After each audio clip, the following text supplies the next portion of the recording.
Te cuento que comer mango previene el asma, la diabetes, la degeneración macular asociada a la edad, el cáncer de colon y fortalece los huesos.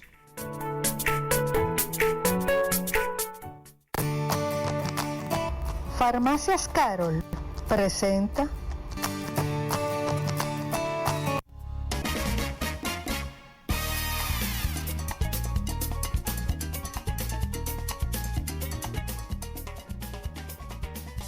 Bueno, estamos de lujo hoy, Ana Mirta y yo, con la licenciada Celines Madera, una gran amiga y profesional. Hoy viene a tratarnos como psicóloga clínica el trastorno obsesivo compulsivo, un tema que fue solicitado por ustedes y con ello vamos a enterarnos de todos esos pormenores que tenemos que saber para poder manejar a una persona que tenga esta situación y uno no lo sepa también, porque tenemos que saber los síntomas, porque puede ser que uno esté rodeado con algún amigo o algún familiar que tenga este trastorno y lo desconocemos, ¿verdad? Claro, Bienvenida como siempre. y yo, como decimos.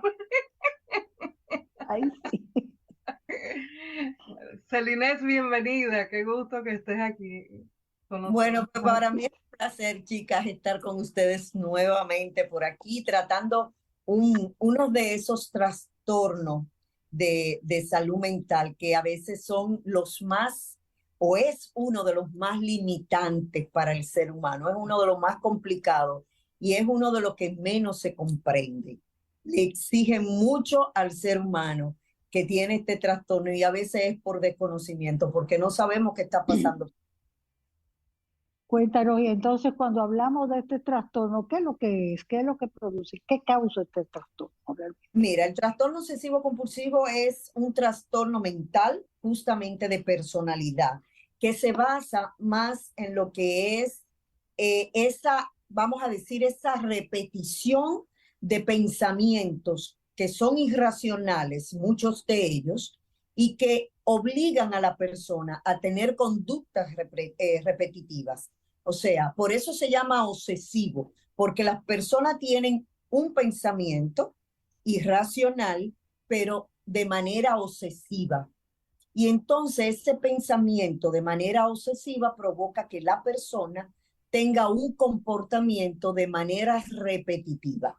O sea, que es totalmente limitante hacia la persona que padece este trastorno, porque el pensamiento te dice que tienes que hacer alguna situación o que tienes que hacer algo y tú lo haces, pero vuelves otra vez el pensamiento y vuelves y lo haces, vuelves otra vez el pensamiento y vuelves y lo haces. Y por eso es que es limitante, porque la persona en este caso pierde mucho tiempo tratando de hacer lo mismo de manera perfeccionista.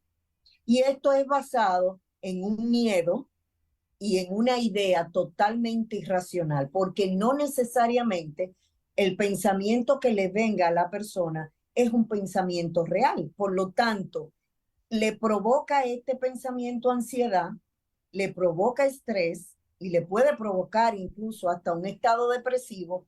¿Por qué? Porque no ve que cuando lo hace tiene los resultados que espera. Bien, por ejemplo, una persona, ya como aterrizándolo en vivo, yo entiendo que quizás con el COVID mucha gente empezó a desarrollar esos trastornos, porque hay veces que Claro. una persona no lo tiene y luego debuta con esa situación. Pero en la lavadera de las manos, por ejemplo, hay mucha gente que empezaba a lavarse las manos repetidamente sin habérsela ensuciado ni haberse quizá tocado. Cuéntanos Mira, un poco. justamente la pandemia fue uno de esos factores estresantes que provocó que muchas personas debutaran en lo que era el trastorno obsesivo compulsivo. ¿Por qué? Porque tiene una base de ansiedad, sobre todo, y luego por aquello de la contaminación, aquello de los gérmenes, ¿verdad? Y de poder estar lo más, vamos a decir, limpios posible para no contaminarnos, porque sobre todo al principio no sabíamos específicamente cuál era el modo de nosotros poder contagiarnos. Entonces lo que nos decían era que no teníamos que lavar las manos, que teníamos que estar lo más limpio posible el ambiente. Ustedes se acuerdan que en esa época cuando nosotros llegábamos de los supermercados, teníamos que limpiar todo lo que comprábamos, todo lo que adquiríamos en el supermercado, teníamos que limpiarlo, teníamos que dejar incluso hasta los zapatos fuera de la casa, teníamos que bañarnos, que quitarnos la ropa, o sea, todo esto era justamente basado en que teníamos que cuidarnos. Entonces hubieron muchas personas que en esta época o en esa época debutaron con lo que es el trastorno obsesivo compulsivo, porque el miedo era a yo contaminarme y contaminar a las personas que estuvieran cerca de mí. También por esto mucha gente no salían a la calle, aún teniendo todas las precauciones del lugar y aún sabiendo que el lugar era más o menos cuidado o protegido, pues sentían miedo, porque el trastorno es justamente ese miedo que provoca el yo no hacer algo o el yo exponerme a algo. Lisalines, pero hay varios tipos o un solo tipo así tan agresivo, tan estricto, o hay varios tipos de trastornos. Sí, Obsesivo compulsivo. No de trastornos, sino hay varios tipos, vamos a decir, que en los cuales se pueden enfocar las personas. Uno es ese, el de la limpieza, el de lavarse mucho las manos o el de limpiar varias veces las cosas en las cuales tenemos contacto. Esa es una. Otra de ellas es justamente la limpieza de la casa completa. Hay personas que limpian 2 y 3 veces al día. Otro puede ser la idea de que, por ejemplo, podemos dejar cosas abiertas. Hay una película muy buena, sobre todo para entender este trastorno, que se llama así mismo, TOC, y la pueden buscar en Netflix. Y es diferentes personas que tienen diferentes tipos de trastorno obsesivo compulsivo.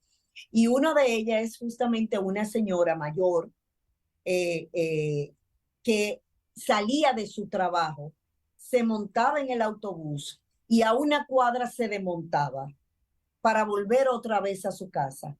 ¿Por qué? Porque ella pensaba, dejé la estufa cerrada, dejé el tanque cerrado, dejé las llaves cerradas, dejé las ventanas cerradas. Entonces, todo eso la ponía a ella a un nivel de desesperación, de angustia, de que ella no podía seguir en el autobús y esperar a regresar otra vez a su casa después que hiciera su diligencia. No, todo lo contrario, a una esquina ella se apiaba, volvía a su casa, chequeaba todo, que estaba todo normal, volvía a coger el autobús, cogía otra vez para su trabajo y tenía a la esquina que volver a desmontarse.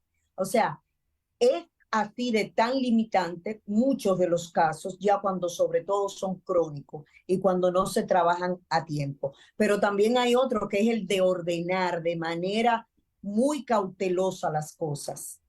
Ay, entonces, necesito. Sí, yo conozco uno que tiene que poner los lápices. Sí, hay personas que lo tienen que poner por tamaño, por color, entonces todo especificado, todo bien organizado. Y si por casualidad tienen un mínimo de movimiento entre un objeto y el otro, ya para ellos eso es una crisis. Porque tienen que estar totalmente parejo, tienen que estar todos los colores iguales. O sea, es estrictamente como ellos lo imaginan dentro de su pensamiento. Y si no lo hacen así, pues entonces piensan que va a haber una catástrofe. Porque a todo esto son muy histriónicos, lo cual, si no pasa una cosa, pues ya se le acabó medio mundo. Bueno, yo resuelvo tirándolo todo en el zafacón. Bueno, una pregunta que pudiera ser repetitiva en la calle, y es que muchas personas tienen algunos rasgos de esa personalidad sin que ni siquiera, o sea, sin tener el trastorno en sí. ¿Dónde raya lo normal y lo anormal?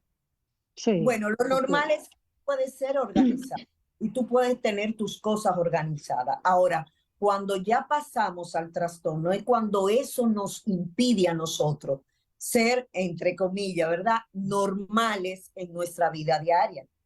porque automáticamente esto impida que yo pueda funcionar de manera normal. Por ejemplo, volviendo al ejemplo de la señora, ella hacía su vida, ¿verdad? Todo su ritual en su casa. Ella salía, pero era una obsesión de pensamiento que la hacía regresar otra vez. No estaba segura.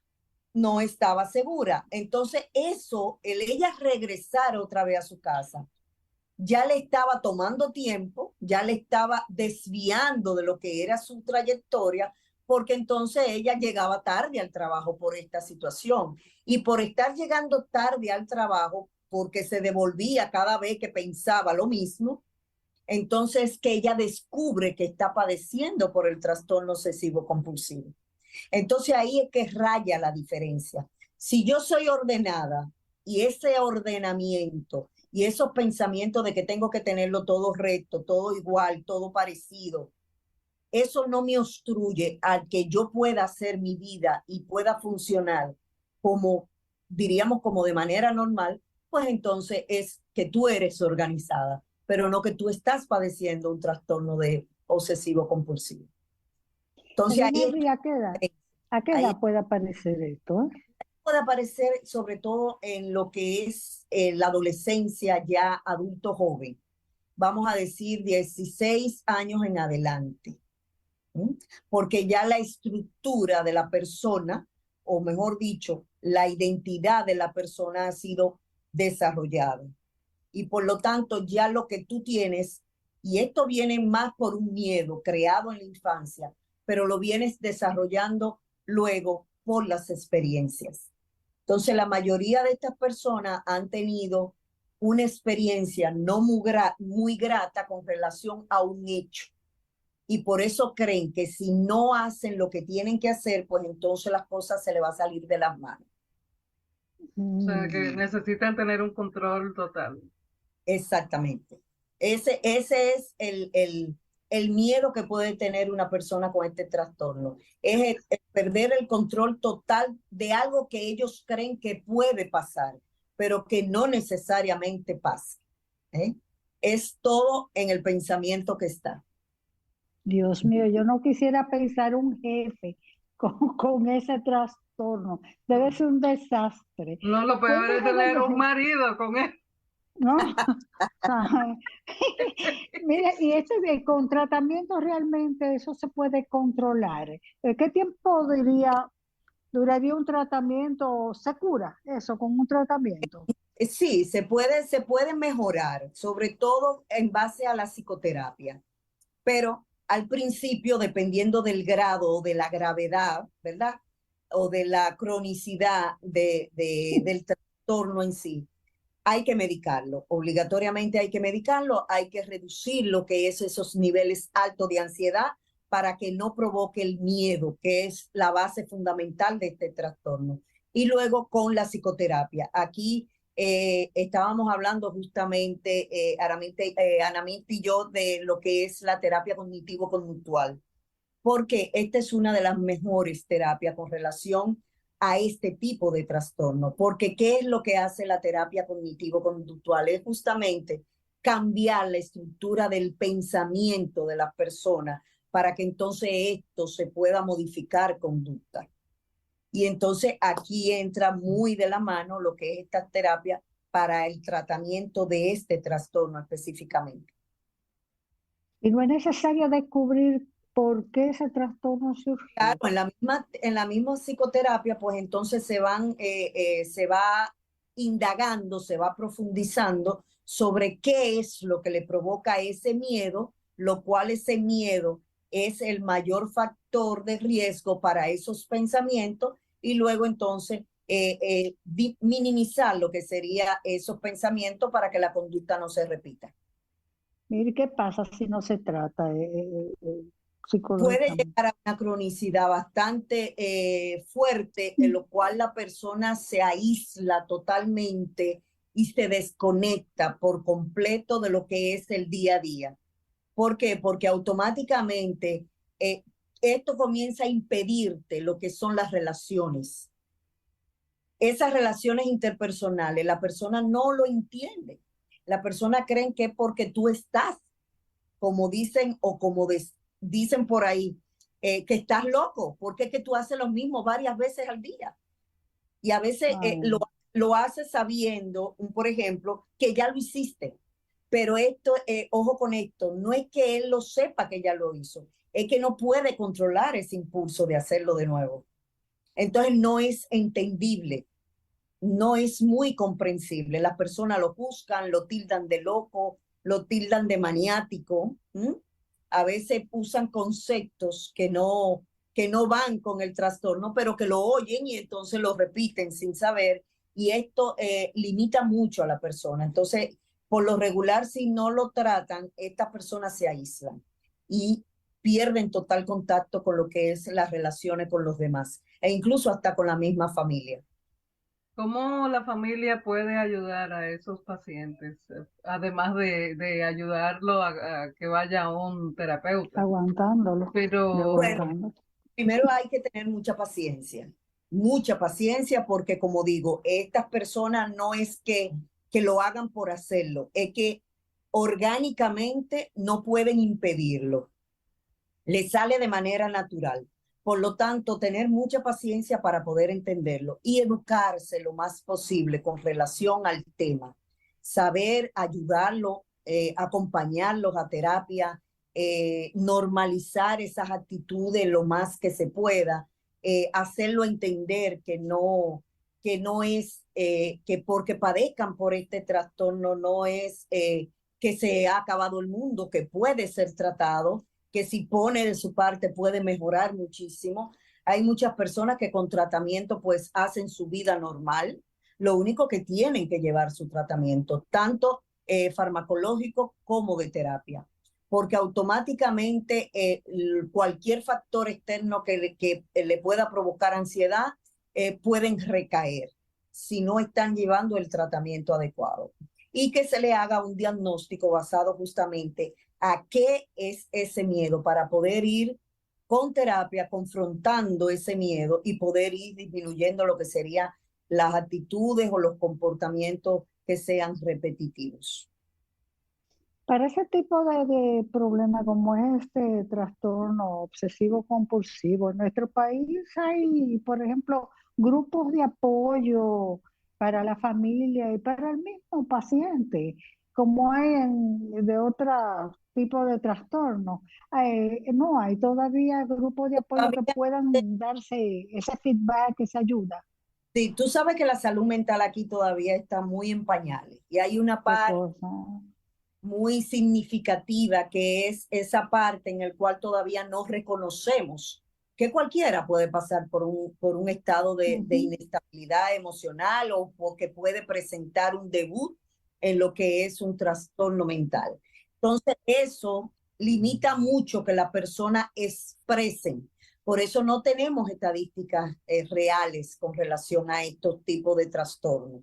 Te podemos decir que después de la pandemia, justamente por parte esencial de la pandemia, que era el estrés, la ansiedad, la confusión, la desesperación, la ignorancia de qué era lo que estaba pasando. Sí hubo un debut de estos trastornos, pero a partir de ahí, grupos específicos para tratarlo, no, todavía no lo tenemos, como tampoco lo tenemos en otro tipo de trastornos.